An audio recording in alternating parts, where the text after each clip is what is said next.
Hey, what's up everybody? Welcome back to the channel. In today's video, I'm going to be answering a viewer's question that was placed in the comment section regarding how I evaluate balancing building a bike to hit a certain weight to the needs that we have for aerodynamic efficiency, because basically all of our rides down here are flat and fast is what we're dealing with.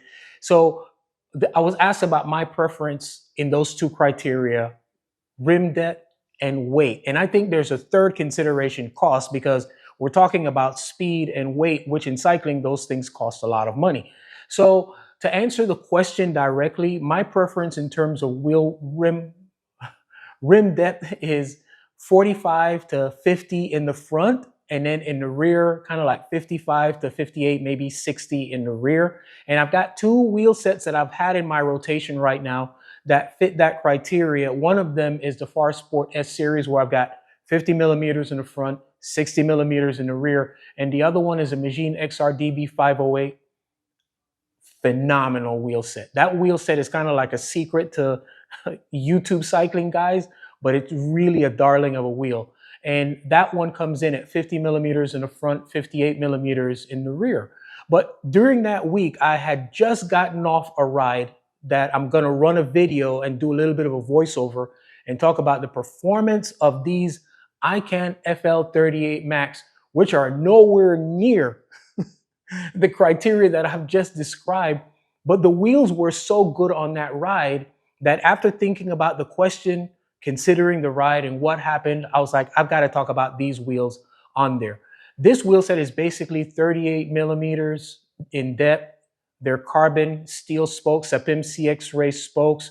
They're not even super wide, 21 millimeters internal, but they do come in at a price of $799, which I think is a lot that you get in a wheel set that has all of those characteristics. But you'll see on the, you'll be able to see on the ride that the wheels really performed very well.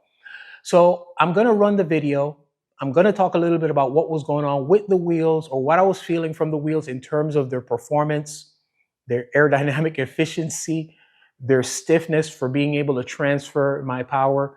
And then I'll come back and I'll talk a little bit more about different ways that I think we can think about this subject. All right, let's go.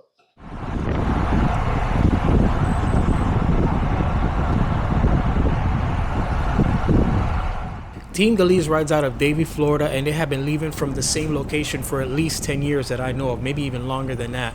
They run an A and a B group. This is the A group.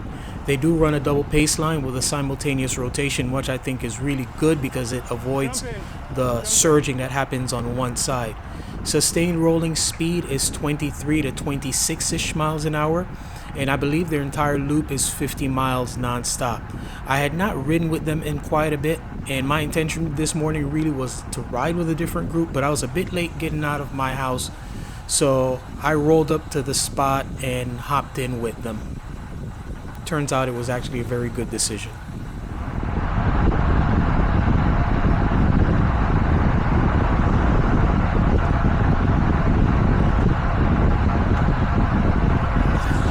So the wheel and tire setup is a set of Pirelli P0 Race in 30C, not the TLR, but the clincher version, with a set of TPU tubes, and I have the wheels pumped up maybe at 60 PSI. The cassette is a SRAM Force 1028, and oh, the bike that I'm riding, that's very important, is the Basso Diamante. I mentioned on a previous video of these wheels how stiff they are, especially for their shallow depth. They are stiff and responsive both in terms of transmitting road buzz, which is, that can be annoying, and in terms of feel to their stiffness for acceleration.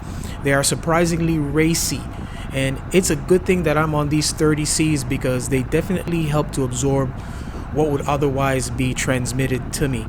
The wheels are definitely solid and well made. No creaks or flecks, no weird noises or vibrations. Because of the shallow depth, they are not affected by crosswinds or the turbulent air coming off of other cyclists in the group. They just maintain a very steady disposition. Where do you guys turn? Oakland Park Boulevard. You got a while to go.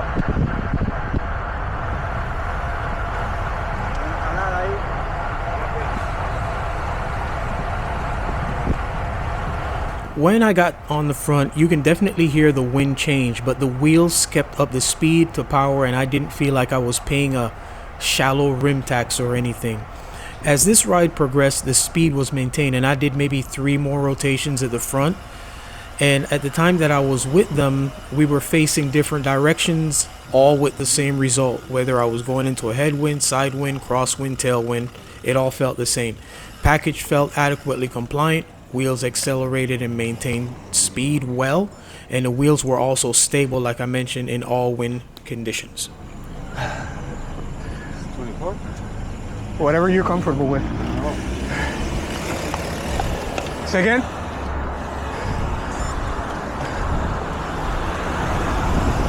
Right. 24, no? Okay. I don't stay up here long.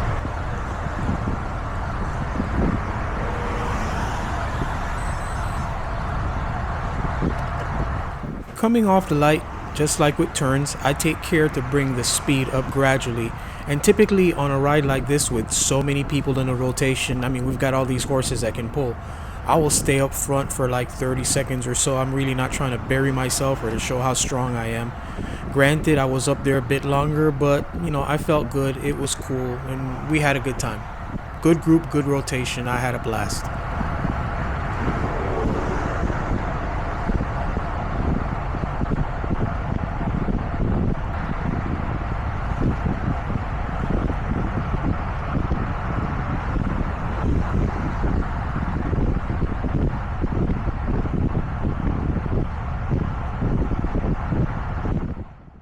General rule of thumb when coming off the front of a rotating pace line is you drop your speed so the group doesn't have to surge to pass you.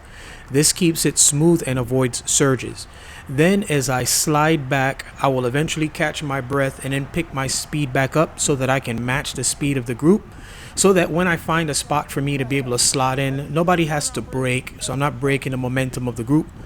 I'm just matching it, the group keeps momentum, and I slot in very smoothly.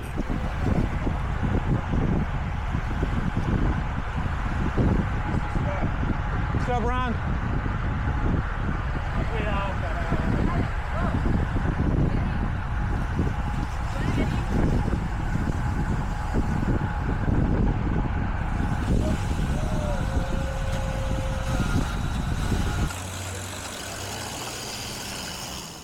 One of the things that has happened very recently down here in South Florida with cycling, and I'm suspecting in other parts of the country, is that group rides or your Saturday morning weekend rides have become a very social thing where it's mostly you're riding along, not just by yourself, but with a group of people. And down here, our group rides are huge.